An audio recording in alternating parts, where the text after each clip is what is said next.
In other news, a new agreement inked for countries throughout the region to work collectively to mitigate the effects of climate change on potable water. Stakeholders also working together to lessen the loss from non-revenue water. Our Lloyd Allen has more from the Caribbean Water and Waste Conference press briefing recently held at the Atlantis Resort, Paradise Island. The two-day Caribbean Water and Wastewater Management Conference recently held at the Atlantis Resort has concluded.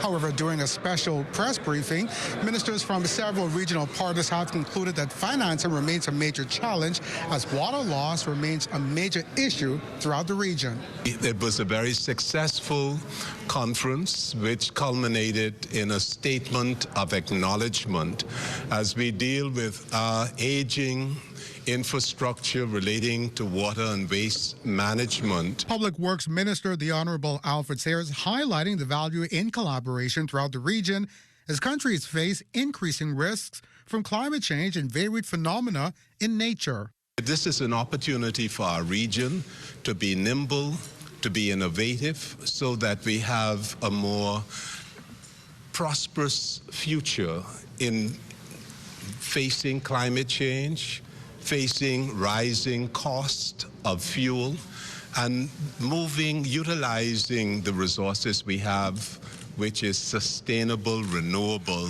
and I feel very optimistic.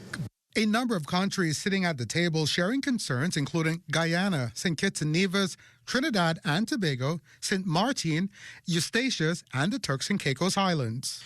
Guyana has about 60 to 65% of non-revenue water, so we have a lot of work yet to bring this down. In St. Kitts and Nevis, 70% of our water comes from groundwater and another 30% from surface water. St. Kitts traditionally has always felt that it had almost unlimited water resources. However, with economic development, with expansion in the housing sector, business sector, and hotels, our aquifers are now under severe strain. One of the main challenges we face in St. Martin is our landfill issues. One of the challenges we face is the small scale of our island and the lack of the local expertise.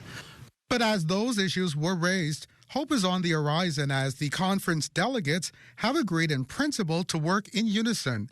Meantime, with the question of financing hovering over regional development, Sayers notes lobbying on the international front remains paramount, along with the use of multilateral tools like carbon credits. While we are pushing for justice by those countries who have created this problem, we're also looking within ourselves to utilize our resources in a much more creative, much more efficient manner.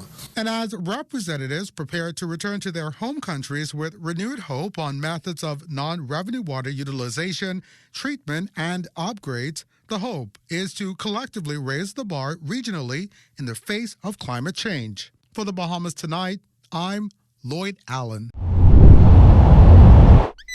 Western Air introduces new jet flight services between Nassau and Fort Lauderdale. You heard right. Western Air is now flying between Nassau and Fort Lauderdale, Florida. Whether you're flying for business, shopping, or taking the family on a quick getaway, Western Air is at your service. Less flight time, more you time. You bring your family, you bring your crew, and we'll bring ours. Western Air, we'll take you there. Now jetting to Fort Lauderdale, Florida. Ladies and gentlemen, welcome to Fort Lauderdale.